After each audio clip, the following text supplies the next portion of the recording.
আহ্বায়ক এবং সদস্য সচিব শিক্ষা প্রতিষ্ঠান এবং থানার ছাত্রদের নামে নির্বাচন করছি।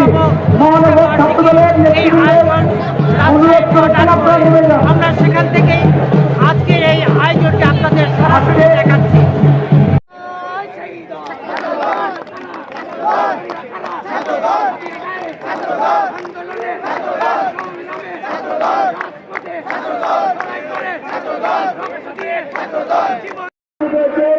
রাষ্ট্রের মহানগর বিদ্যুৎ আহ্বায়ক